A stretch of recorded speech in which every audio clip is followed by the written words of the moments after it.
मेरे इस चैनल जिसका नाम अनजानी कहानियाँ है आप सबों सब्सक्राइबरों और पाठकों का स्वागत करता है। और आज एक नई कहानी जिसका शीर्षक है पुरानी किताब जो गरीब और सरकारी स्कूलों में पढ़ रहे बच्चों के जीवन से प्रेरित है। तो शुरू करते हैं। पारस एक गरीब बच्चा था मगर पढ़ने में बहुत होशियार था। बग्गा उसके गांव का नाम था। पास में ही एक सरकारी स्कूल था जिसमें वो पढ़ता था। उसके पिता की साइकिल बनाने की छोटी सी दुकान थी जो पारस के गांव से स्कूल जाने के रास्ते पर पड़ती थी। पारस की माँ एक गृहिणी थी और उसकी छोटी बहन 3 वर्ष की थी। पारस 9 वर्ष का था। अभी कुछ महीने पहले ही वार्षिक परीक्षाएं हुई थी और वो अच्छे अंकों से पास हो गया था और उसके पिता ने अगले कक्षा में उसका नामांकन करा दिया था। अतः आज स्कूल गर्मी की छुट्टियों के बाद पहली बार खुल रही थी। पारस स्कूल गया। कक्षाएं अपने समयानुसार चलीं। लेकिन जब छुट्टी का समय हुआ तो हेडमास्टर जी ने घोषणा करवाई कि सबको कल सरकार की तरफ से नई किताबें मिलेंगी, इसलिए सबको आना है। ये सुन के बच्चे खुश हो गए क्योंकि उस स्कूल में बहुत दिनों से पुरानी किताबें ही बांटी जा रही थी और उन किताबों की हालत बहुत जर्जर हो चुकी थी। पारस स्कूल से घर लौट आया, हाथ मुंह धोया, खाना खाया और बाहर खेलने चला गया। शाम हो चुकी थी। पारस की छोटी बहन खाट पर सो रही थी और उसकी माँ रोटियां सेक रही थी। पारस चुपचाप आया और अपने बस्ते से किताबें निकालकर पढ़ाई करने लगा। वो किताबें उस स्कूल में ना जाने कितने वर्षों से चल रही थी। उसके पृष्ठ भी रद्दी हो चुकी थी। ना जाने कितनी कक्षाओं के विद्यार्थियों ने उन किताबों को पढ़ा होगा। तभी पारस की माँ पारस को बोली, लल्ला जाओ तो तुम्हारे पिताजी को देख आना, रात होने को है, अब तक नहीं आए हैं। पारस अपने किताब को बंद करता हुआ बाहर निकल गया। कुछ दूर चलने के बाद उसे उसके पिता साइकिल को ठेलते हुए आते दिखे तो वो खुश हो गया। उसके पिता ने उसके चेहरे की खुशी को ध्यान नहीं दिए और उसे चलो बोलकर उसके साथ वापस लौटने लगे।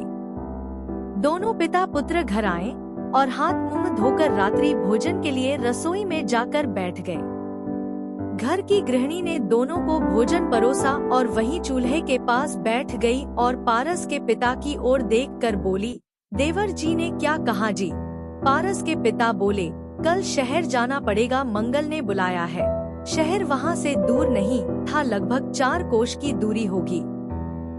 पारस के पिता का छोटा भाई मंगल वहीं किसी दुकान में कार्य करता था। कोई छोटा शहर था। फिर माँ ने पूछा, कल अकेले जाएंगे? नहीं, ये भी साथ में जाएगा। पारस की ओर इशारा कर बोले। पारस की धड़कन अचानक तेज हो गई। वो सोचने लगा, मैं कैसे जा सकता हूँ? कल तो स्कूल में नई किताबें मिलेंगी। पारस डरते डरते बोला, बाबा कल हेडमास्टर जी ने सबको स्कूल बुलाया है, मैं नहीं जाऊंगा। पारस के पिताजी उसको घूरते हुए बोले, कल स्कूल नहीं जाना है, कल शहर जाना है। ये सुनकर पारस की भूख तो मर ही गई और वो खाना छोड़कर अपने बिस्तर में लेट गया और सोचने लगा, मेरे पिताजी भी मुझे स्कूल छुड़वाकर चाचा की तरह काम धंधा में लगवा आएंगे शहर में। पारस बहुत गहन चिंता में पड़ गया था क्योंकि उसके उम्र के बहुत बच्चे आज भी मजबूरियों के कारण काम धंधे में लगे हुए हैं और कम उम्र होने के कारण उनके मालिकों द्वारा बहुत प्रताड़ित भी किया जाता है। खैर सुबह हुई। पारस की माँ सुबह ही उठ गई थी। घर के काम वगैरह निपटा कर नाश्ता बनाने में लगी हुई थी। उसके पिता उसकी छोटी बहन को गोद में उठाए बाहर टहल रहे थे और पारस लेटा हुआ था और स्कूल छूटने के दुख से बेहाल था। पारस की माँ ने नाश्ता बनाकर पारस को आवाज देकर उठाने लगी। पारस बुझे मन से उठकर बाहर जाकर बैठ गया। तभी उसके पिता उसकी बहन को गोद में बिठाए आए और उसकी बहन को उसके माँ को पकड़ा कर दातुन तौलिया लेकर पारस के साथ कुएं की ओर चले गए। नाश्ता पानी करने के बाद पारस को लेकर वो एक सवारी गाड़ी में शहर पहुँच गए। मंगल बस पड़ाव में ही उनकी प्रतीक्षा कर रहा था और पारस अब भी उदास था। मंगल से मिलने के बाद मंगल के मोटर में बैठकर वो एक ओर चल दिए। पारस अब भी उदास और गुस्से में था। वो सोच रहा था आज उसके सारे सहपाठियों को नई नई किताबें मिलेंगी और वो सब पढ़ लिख कर अच्छी अच्छी नौकरियां करेंगे और मैं काम करूंगा। तभी उसके चाचा मंगल ने अपनी मोटर रोकी और पारस के पिता को एक बड़ी सी गेट के अंदर ले गया। पारस की नजरें अब भी झुकी हुई थी।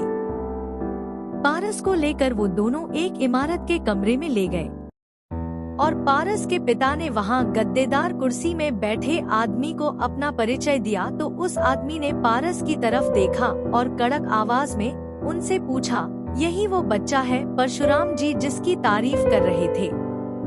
परशुराम जी और कोई नहीं, पारस के गांव वाले स्कूल के हेडमास्टर हैं। पारस का एक इंग्लिश मीडियम स्कूल में नामांकन हो गया था। उसके पिता ने उसकी फीस भरी और स्कूल से किताबें भी उसे मिली, लेकिन पुरानी पर फिर भी वो 1-2 वर्ष पुरानी रही होंगी। तो पाठकों, आज की लघु कहानी यही समाप्त होती है। आपको मेरी ये ऑडियो स्टोरी कैसी लगी कमेंट कर बताएं और लाइक सब्सक्राइब करें। आपके लिए मैं निरंतर कहानियों का रचना करता हूँ और उसे ऑडियो के जरिए प्रस्तुत करता हूँ। धन्यवाद।